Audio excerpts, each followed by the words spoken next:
একটা মেয়ে সুইসাইড করছে। যখন আমি ঘড়ির দিকে তাকায় টাইমটা দেখি তখন মানে আমি বুঝতে পারি যে সামথিং ইজ রং।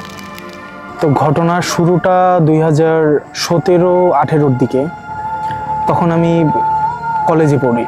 কলেজ টাইমে পড়ার সময় মানে অনেক প্রফুল্ল ছিলাম, তো অনেক রাত অব্দি বাইরে ঘোরাফেরা এটা সেটা মানে থাকতো, ফ্রেন্ড সার্কেল। একদিন অনেক রাত বাসায় আসি, বাসায় আসার পর খাওয়া দাওয়া করি, তো রাত বাজে তখন 12টা 12:30 এরকম। আমার কাছে সিগারেট নেই, তখন মনে হয় যে না একটু স্মোক করা দরকার। তা দেন আমি বাইরে যাই, বাসার নিচে নামি। বাজারের ভিতর বাসা ছিল, বাসাটা ছিল আমাদের ভাড়া বাসা। বাসায় আমরা নতুন উঠি, নতুন ওঠার পর মানে কয়েক মাস মানে ভালোই যাচ্ছিল, মানে কোনো প্রবলেম ছিল না। তো একটা দিন মানে এরকমই রাতের বেলায় তো আমি সিগারেট কিনে নিয়ে এসে আমি আমার রুমের জানালার পাশে বসে আমি স্মোক করতেছিলাম। জানালার বাইরের ভিউটা ছিল মানে সামনের যে বিল্ডিং গুলা ছিল মানে ক্লিয়ারলি একটা সুন্দর একটা ভিউ পাওয়া যেত। আমি ওইখানে বসে স্মোক করতাম ম্যাক্সিমাম টাইম। সেই দিন রাতের বেলায় মানে আমি জানালা খুলে আমি স্মোক করতেছি ওখানে বসে। তো হঠাৎ দেখতে পাই যে সামনের বিল্ডিং, আমাদের বিল্ডিং এর সামনের যে বিল্ডিংটা ছিল সেই বিল্ডিং এর ছাদে একটা কালো ছায়ামূর্তির মতো মানে চলাফেরা করছে, মানে মুভ করতেছে। মানে নর্মালি মানুষের চাইতে সেটার হাইট অনেকটা বেশি ছিল। তো ফার্স্টে আমি এত কিছু ভাবিনি, ভাবতেছিলাম যে মানে একটা নর্মাল একটা মানুষ মানে মুভ করতেছে,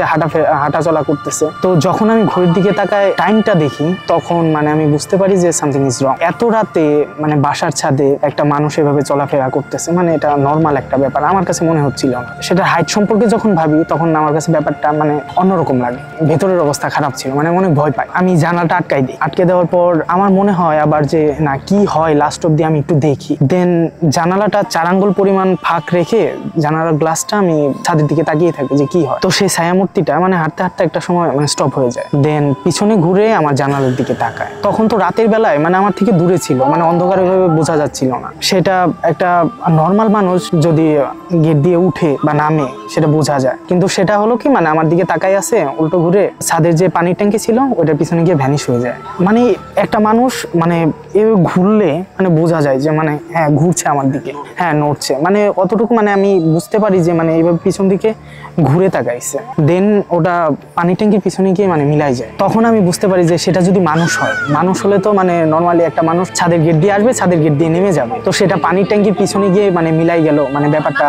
দেন পরের দিন থেকে আমার সাথে আর কি ঘটনাটা শুরু। আমাদের বাসার যে মেন ডোর আমার রুম পর্যন্ত, মানে আমি রাতের বেলায় আমার রুমের দরজা লক করে ঘুমাই। তো আমি শুনতাম রাত 12টা 12:30 পর থেকে মেইন রোড থেকে মানে নূপুরের সাউন্ড আস্তে আস্তে আস্তে আস্তে মানে হাঁটতে হাঁটতে আমার রুমের পাশে দরজা পর্যন্ত আসে, আবার ওইখান থেকে হাঁটতে হাঁটতে মেইন রোড পর্যন্ত চলে যায়। তো এরকম কয়েকদিন হওয়ার পর মানে আমি অভ্যস্ত হয়ে যাই। মানে আমি ব্যাপারটা ওইভাবে কাউকে জানাই না, কারণ বাসার সবাই ভয় পাবে। এই ব্যাপারটা মানে কন্টিনিউ প্রতিদিনই হতো, একই টাইমে 12টা 12:30 পর থেকে শুরু হতো, মানে প্রত্যেক দিন। আমার কাছে নর্মাল হয়ে যায়, আমি ওইভাবে কাউকে বলি না, কারণ মানে কি দরকার, বাসার সবাই ভয় পাবে।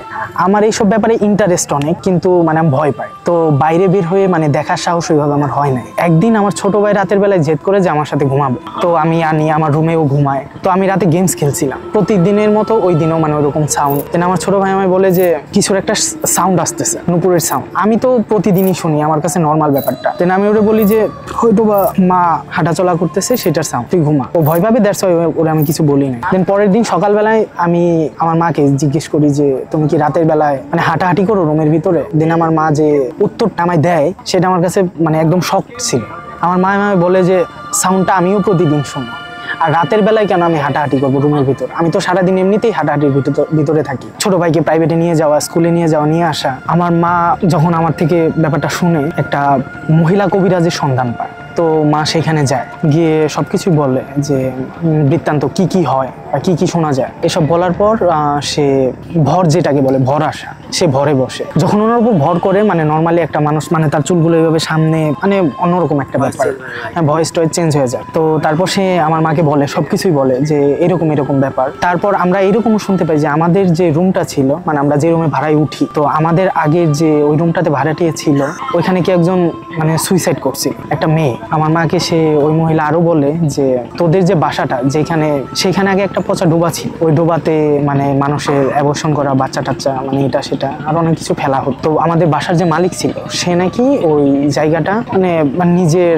ক্ষমতার বলে ওই জায়গাটা দখল করে ওইখানে বিল্ডিং তোলে। তারপর সে বলে যে এমনি কোনো সমস্যা নেই, তোদের কোনো ক্ষতি হবে না, কিন্তু যদি তোরা ভয় পাস তাহলে আমি এটা বন্ধ করার একটা কোনো কিছু করে দেব, যাতে কোনো মানে তোরা ভয় না পাস বা কিছু না হয়। আর আমার মা আমাদের কথা মাথা চিন্তা ভাবনা করে বলে যে আমার 2 ছেলে ভয় পায়, তো আমি চাই না যে বাসায় এরকম কোনো সাউন্ড ফাউন্ড আর আসুক, আপনি কিছু একটা করে দেন। দেন ওই মহিলা হলুদ আর সরিষা পরে আপনার লাল একটা কাপড়ে বেঁধে আমার মাকে দেয়, বলে যে এটা বাসার যে মানে মেইন রোডটা, আমাদের মেইন রোডের উপরে তার কাটা দিয়ে লাগাই রাখ। দেন মা ওইটা করে। দেন তারপর থেকে আমরা আর কোনো সাউন্ড কোনো কিছু শুনতে পাই না। আমি এইরকম জিনিস বিশ্বাস করি, অবশ্যই কিছু আছে যেখানে বিজ্ঞানের শেষ হয়, সেখান থেকে এইসবের শুরু হয়, আমি এসব বিশ্বাস করি। হ্যাঁ হ্যাঁ, মানুষের মতো এইসব আছে, অবশ্যই আমি এসব বিশ্বাস করি। ও আমার শরীরে ঘুরে বেড়ায়। রহস্যময় এমন অনেক ঘটনা পৃথিবীতে ঘটে যার ব্যাখ্যা বিজ্ঞান দিতে পারে না। তোমরা কারা যাচ্ছ? আমাদের উঠাও। অবিশ্বাস্য এমন গল্প শুনতে চায় চলতি গল্প বলতে আমাদের সাথে যোগাযোগ করুন। একবার, দুবার, তিনবার। ফোন 0961102759 অথবা ফেসবুকে ইনবক্স করুন।